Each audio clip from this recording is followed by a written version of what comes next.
Bismillahirrahmanirrahim. Assalamualaikum warahmatullahi wabarakatuh.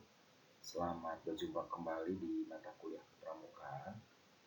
Adik-adik yang Yana cintai, alhamdulillah pada kesempatan ini kita bisa bertemu kembali di pertemuan mata kuliah tentang tanda pengenal gerakan pramuka.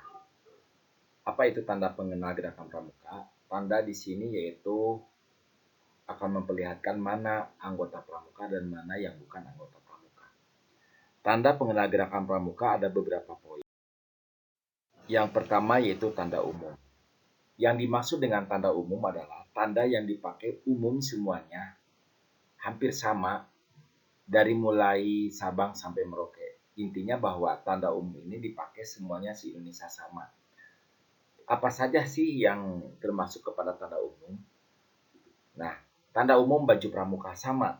Semua daerah yang ada di Jawa, yang ada di Indonesia itu sama. Celana atau rok pramuka sama warnanya. Kacu warnanya merah putih, tutup kepala, tanda pelantikan yang berada di saku sebelah kanan. Tanda kepramukaan sedunia yang berada di tanda pelantikan yang ada di kiri.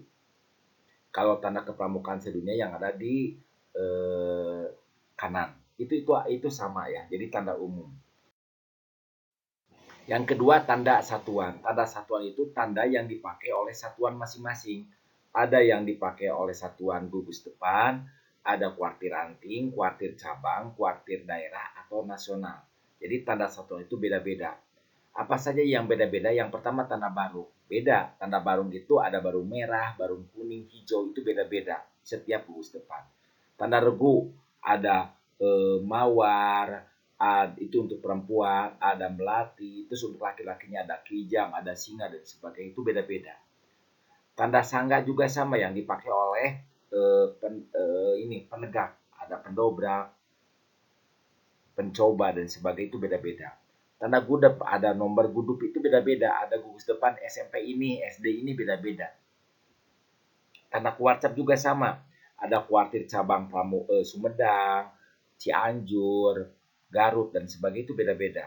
Tanda keluarga juga sama, ada Jawa Barat, Jawa Tengah, Jawa Timur dan sebagainya. Ini merupakan tanda yang berbeda-beda, tanda satuan ya, yang termasuk pada tanda satuan. Kalian yaitu tanda jabatan. Untuk tanda jabatan yang pertama yaitu ada tanda ketua barung. Jadi jabatannya ketua barung, ada tanda wakil ketua barung, ada ketua sangga, ada wakil ketua sangga, ada tanda pratama, tanda pembina, ya, tanda ambalan dan sebagainya. Itu termasuk kepada tanda jabatan. Tanda kecakapan, yaitu ada untuk siaga mula bantu tata, untuk penggalang ramu rakit terap, untuk T itu penegak bantara laksana, untuk D itu pandega, dan tanda kecakapan khusus ya itu termasuk kepada tanda kecakapan. Jadi tanda kecakapan itu ada tanda kecakapan umum dan tanda kecakapan khusus. Yang berikutnya dari sekalian yaitu ada tanda kehormatan. Tanda kehormatan itu yaitu ada tanda penghargaan, ada bintang tahunan dan tanda teladan. Itu tanda penghargaan ya. Yang berikutnya yaitu tanda kehormatan. Nah, berikutnya ada macam-macam salam. Macam-macam salam ada 3. Yang pertama ada salam biasa, salam hormat, dan salam janji. Salam dalam pramuka, salam biasa, maksudnya itu apabila kita anggota pramuka bertemu dengan anggota yang lain, maka itu disebut salam biasa. Ya, seperti mengucapkan salam. Salam pramuka, jawabannya salam, tapi sambil menghormat dengan anggota yang lain. Yang kedua, salam hormat. Salam hormat itu apabila kita bertemu dengan para pejabat tinggi. Misal, kita sebagai anggota bertemu dengan bupati, maka yang paling utama duluan salam pramuka itu kita sebagai anggota kepada yang lebih tinggi. Jadi salam pramuka, bilang salam sambil menghormat.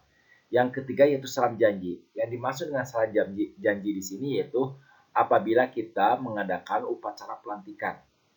Ya, itu. Jadi sekali lagi ada 3 salam pramuka. Yang pertama salam biasa, salam hormat, dan salam janji. Itu macam-macam pramuka ya, macam salam. Yang berikutnya ada prinsip kepramukaan. Adik-adik, prinsip kepramukaan itu yang pertama iman dan takwa kepada Tuhan Yang Maha Esa. Iman, percaya adanya Tuhan Yang Maha Esa, melaksanakan perintahnya dan menjauhi segala larangannya. Itu prinsip kepramukaan. Baik muslim ataupun non muslim itu wajib gitu ya, percaya adanya Tuhan. Yang kedua yaitu peduli terhadap bangsa dulu, terus tanah air, sesama hidup dan alam seisinya. Harus ada peduli terhadap bangsa dengan cara bagaimana? Belajar dengan tekun, tingkatkan semangat belajar, tanah air apa saja, sesama hidup dan alam seisinya. Peduli terhadap diri pribadi, melaksanakan sholat bagi yang muslim, terus sopan santun, disiplin dan sebagainya. Taat kepada kode kehormatan pramuka. Yang sudah dibahas bahwa kode kehormatan pramuka itu Trisatya dan Dasa Dharma Pramuka. Jadi prinsip kepramukaan iman dan takwa kepada Tuhan Yang Maha Esa, peduli terhadap bangsa dan tanah air sesama hidup dan alam seisinya, peduli terhadap diri pribadi dan taat kepada kode kehormatan pramuka. Berikutnya yaitu metode. Metode kepramukaan yang pertama pengamalan kode kehormatan. Jadi diamalkan kode kehormatan itu. Trisatya dan Dasa Dharma itu diamalkan. Berikutnya bahwa pramuk itu belajar sambil melakukan. Bukan belajar saja tetapi harus ada melakukan. Misal semapur harus ada dilakukan. Bermain sambil bermain. Nah, dalam pramuk itu bukan belajar sambil bermain tapi bermain sambil belajar. Dalam kepramukaan sistem berkelompok, harus ada sistem berkelompok, kelompok putra, kelompok putri. Yang berikutnya kegiatan yang menantang, bahwa pramuk itu harus menantang. Intinya yaitu meningkatkan serta mengandung pendidikan yang sesuai dengan rohani dan jasmani, serta baik anggota muda maupun anggota dewasa. Maksudnya anggota muda di sini yaitu dari mulai prasiaga, siaga, penggalang, penegak, pandega, termasuk anggota dewasa mudanya yaitu pembina. Dalam pramuka itu harus kegiatan di alam terbuka. Jangan banyak di dalam sekolah, di dalam kelas, tapi dibawa ke lapangan, ke alam terbuka, dan ke gunung, dan sebagainya. Sistem tanda kecakapan harus ada. Kenapa seperti itu? Biar ada semangat. Jadi mempunyai tanda kecakapan khusus TKK. Sistem satuan terpisah, putra atau putri terpisah. Dan yang terakhir yaitu kiasan dasar, yaitu dari mulai siaga, prasiaga, siaga, penggalang, penegak, pandega. Itu. Jadi metode kepramukaan seperti itu. Nah, adik-adik sekalian, itu tentang gerakan pramuka. Perhatikan tugasnya seperti biasa. Simak dulu materi ini, tolong disimak. Setelah itu, silakan adik-adik untuk ditulis materi yang disajikan. Setelah disimak, tulis. Setelah ditulis, adik-adik tolong di PDF-kan, ya. Tolong diinikan ya, disimpulkan oleh adik-adik. Jadi jangan sama seperti itu, ya. Jadi diparagrafkan, di PDF-kan. Setelah itu baru dikirimkan melalui WA personal masing-masing. Setelah dari itu, silakan di list daftar hadir pertemuan perkuliahan pada grup WA.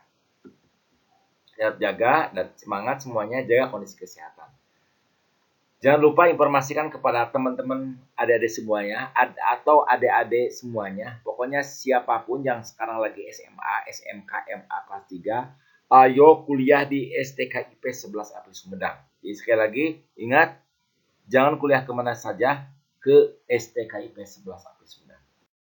Demikian yang saya sampaikan. Sekali lagi terima kasih. Mohon maaf apabila ada kekurangan. Ditutup billahi taufiq wa hidayah. Assalamualaikum warahmatullahi wabarakatuh.